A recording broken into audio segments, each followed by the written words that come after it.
Hello everyone, I'm Jovet Tagius Jr., BSHM 1 Block 3. I will describe to you the word IoT or Internet of Things.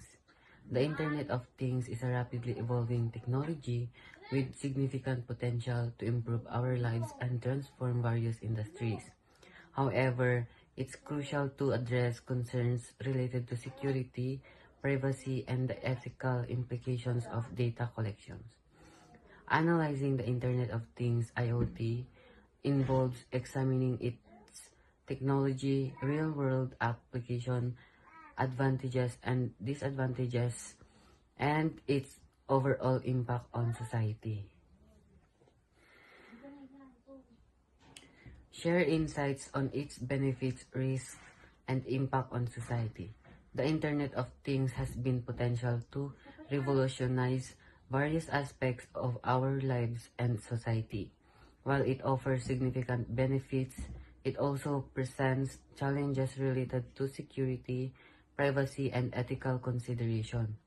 It's essential to approach the development and deployment of IoT technologies thoughtfully and responsibly to maximize their benefits while mitigating their risks. Real-world example of IoT. One compelling example of IoT in action is Tesla's connected vehicles. Tesla cars are equipped with numerous sensors and connectivity features that allow them to communicate data about their performance, location, and even driver behavior in real time. This connectivity enables features such as remote diagnostics, over-the-air updates, and even autonomous driving capabilities. For instance, drivers can monitor their vehicle's battery status and control function like climate settings via a mobile app. Explanation of IoT technology. The Internet of Things refers to a network of physical objects embedded with sensors, software, and other technologies that connect and exchange data with other devices and systems over the Internet. IoT devices can range from everyday household items like smart thermostats to complex industrial machinery. The primary components that enable IoT include: number 1, sensors or devices. These collect data from the environment. Number 2, connectivity. Devices communicate over networks. Number 3, data processing. Data is analyzed either locally in the cloud to derive insights. Number 4, user interface. Users interact with IoT systems through apps or dashboards. Advantages and disadvantages of IoT. Advantages. Convenience. IoT devices automate tasks, allowing for remote control and monitoring. Efficiency.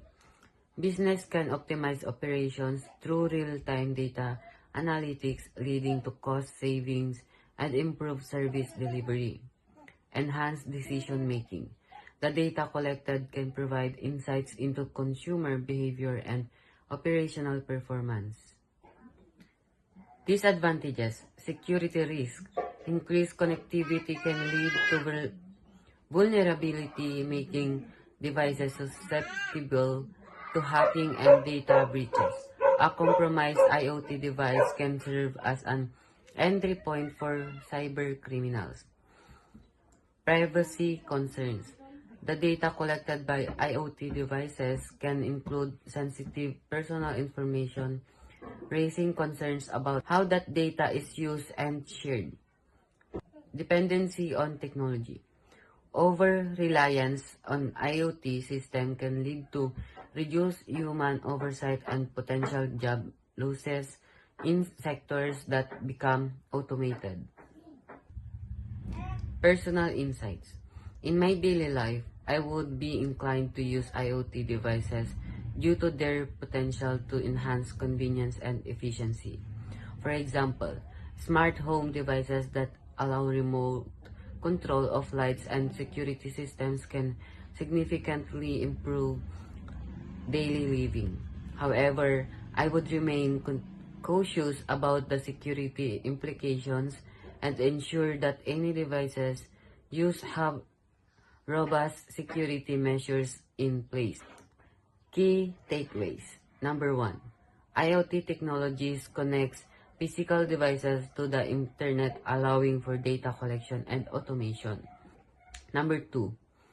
Real-world applications such as Tesla's connected vehicles demonstrate the practical benefits of IoT.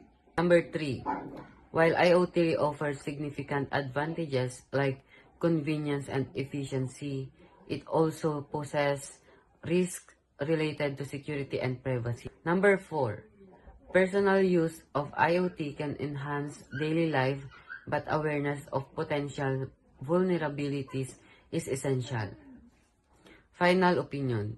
IoT has the potential to be both beneficial and detrimental to society. On one hand, it can lead to improved efficiency, convenience, and enhanced quality of life. On the other hand, the risks associated with security breaches and privacy concerns cannot be overlooked. Therefore, while IoT can be considered as positive force for societal advancement, it is crucial to approve its implementation thoughtfully and responsibly to mitigate its drawbacks.